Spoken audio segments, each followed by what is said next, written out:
ಕಲಿತ ಇನ್ನೊಂದು ಪಥವೆಂದರೆ ಪ್ರತ್ಯೇಕತೆಯ ಮೂಲ್ಯ.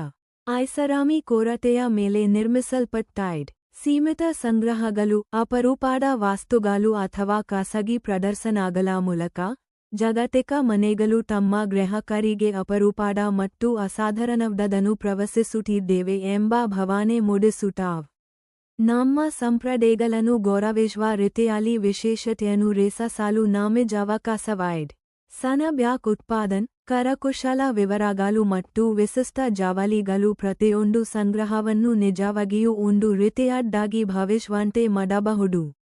ಒಂದು ವಿನ್ಯಾಸವು ಸಾಂಸ್ಕೃತಿಕ ಮಹತ್ವ ಮತ್ತು ವಿಶೇಷತೆ ಅದನ್ನು ಹೊಂದಿರುವಾಗ ಅದು ಬ್ಯಾಟಗಿಂತ ಹೆಚ್ಚಿನದಾಗುತ್ತದೆ. ಐಡಿಯು ಸಂಗ್ರಾಹಕರ ತನಕು ಮತ್ತು ಹೇಳಲು ಯೋಗ್ಯವಾದ ಕಥೆಯಾಗುತ್ತದೆ. ಪ್ರಪಂಚದಾದ್ಯಂತದ ಐಷಾರಾಮಿ ಬ್ರ್ಯಾಂಡ್ಗಳು ಸಂಪ್ರದಾಯ ಮತ್ತು ನವೀನತೆ ನಡುವಿನ ಉತ್ತಮ ರೇಖೆಯನ್ನು ಸಾಧಿಸುವಲ್ಲೂ ಸಹ ಪರಿಣತರಾಗಿದ್ದಾರೆ. ಅನೇಕ ಬ್ರ್ಯಾಂಡ್ಗಳು ಕಾಮದ ಸರಕುಗಳಲ್ಲಿ ತಮ್ಮ ಪರಂಪರೆಗೆ ನಿಜವಾಗಿವೆ ಮತ್ತು ಸಹಯೋಗಗಳು, ಆಧುನಿಕ ಸಿಲುಯೇಟ್ಗಳು ಮತ್ತು ಡಿಜಿಟಲ್ ಅಭಿಯಾನಗಳೊಂದಿಗೆ ನಿರಂತರವಾಗಿ ಪ್ರಯೋಗಿಸುತ್ತವೆ.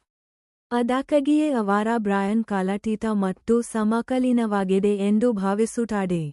ಜಾಗತಿಕ ಐಕಾನ್ಗಳು ಅಂತರರಾಷ್ಟ್ರೀಯವಾಗಿದ್ದರೂ ಸಹ ಅವರು ತಮ್ಮ ಬೇರುಗಳೊಂದಿಗೆ ಜಲವಾಗಿ ಸಂಪರ್ಕ ಹೊಂದಿದ್ದಾರೆ.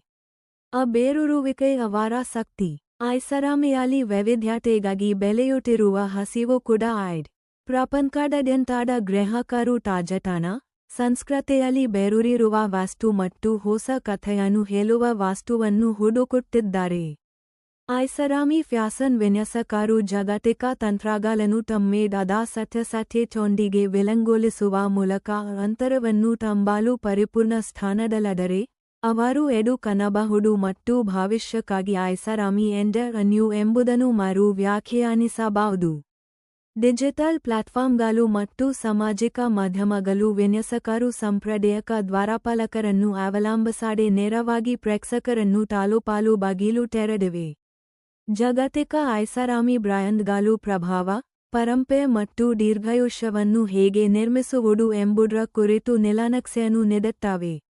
ಅದೇ ನಮಗೆ ನಿಜವಾದ ಅವಕಾಶವೆಂದರೆ ಆ ಪಥಗಳನ್ನು ತೆಗೆದುಕೊಂಡು ನಮ್ಮ ಸ್ವಂತ ಗುರುತಿನ ಮಸೂರದ ಮೂಲಕ ಅವುಗಳನ್ನು ಅನ್ವಯಿಸುವುದು.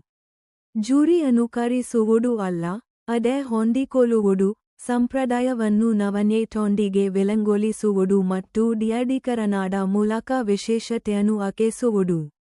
ಐಷಾರಾಮಿ ಕೇವಲ ಒಂದು ಪ್ರವೃತ್ತಿ ಅಥವಾ ಫ್ಯಾಷನ್ ನಕ್ಷೆಗೆ ಸಂಪ್ರದಾಯ.